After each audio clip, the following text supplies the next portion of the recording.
एक दिव्य स्वर। सुकरात अपने समय के लोगों को इसलिए डंक नहीं मारता था कि वह उन्हें यंत्रणा देना चाहता है। उसके अंदर कुछ ऐसी परेशानी थी जिसने उसके लिए कोई अन्य विकल्प छोड़ा ही नहीं था।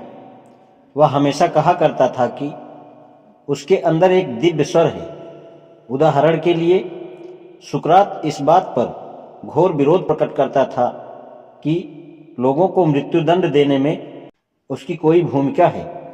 इसके अतिरिक्त उसने अपने राजनीतिक शत्रुओं के विषय में भी कोई सूचना देने से इनकार कर दिया था और अंत में अपना जीवन देकर उसे इसकी कीमत चुकानी पड़ी।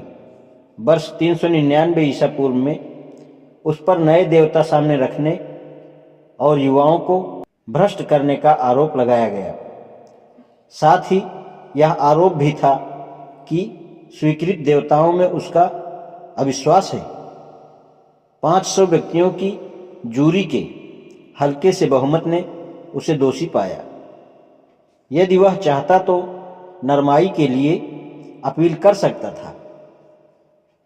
कम से कम यह तो हो ही सकता था कि एथेंस छोड़ने के लिए राजी होकर वह अपना जीवन बचा लेता।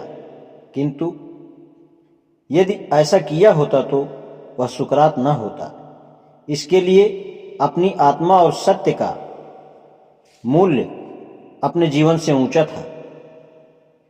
उसने जूरी को भरोसा दिलाया कि उसने अपने कार्यों द्वारा राज्य के श्रेष्ठ हितों की रक्षा की है। इसके बावजूद उसे विषपान का दंड दिया गया। उसके कुछ ही समय के बाद उसने अपने मित्रों की उपस्थिति में विषपान किया और मर गया। क्यों सोफी? सुकरात को क्यों मरना पड़ा? लोग यह प्रश्न पिछले 2400 वर्षों से पूछते आए हैं, किंतु इतिहास में वही एकमात्र ऐसा व्यक्ति नहीं है जिसने चीजों के आर पार कड़वाहट भरे अंत तक देखा है और अपने विश्वासों की रक्षा के लिए मृत्यु का वरण कर उसे गले लगा लिया। मैंने यीशु का जिक्र पहले किया है। वास्तव में इन दोनों के बीच कई महत्वपूर्ण समानांतर बातें हैं। यीशु और सुकरात दोनों ही पहेली भरे व्यक्तित्व थे।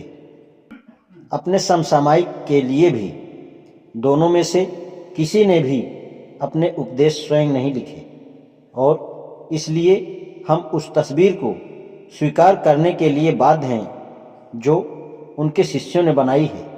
किंतु एक चीज हम जरूर जानते हैं कि दोनों वक्तृत्व कला के उस्ताद थे। दोनों ही एक ऐसे परम आत्मविश्वास से बोलते थे कि वह लोगों को आकृष्ट भी करता था और परेशान भी।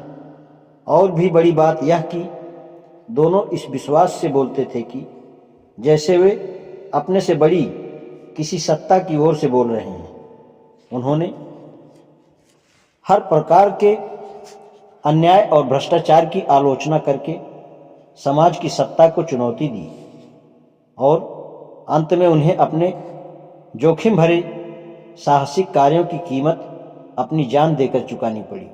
यीशु और सुकरात की जांच के मुकदमों में भी स्पष्ट समानांतराएं दिखती हैं।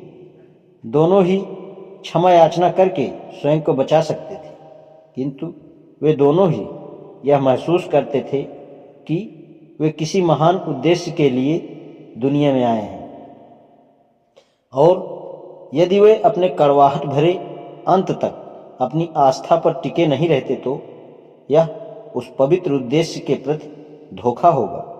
अपनी मृत्यु का इस वीरता से वर्ण करके उन्होंने बहुत बड़ी संख्या में अपने अनुयायी बना लिए। अनुयायी उनके मरने के बाद और भी बढ़ते गए।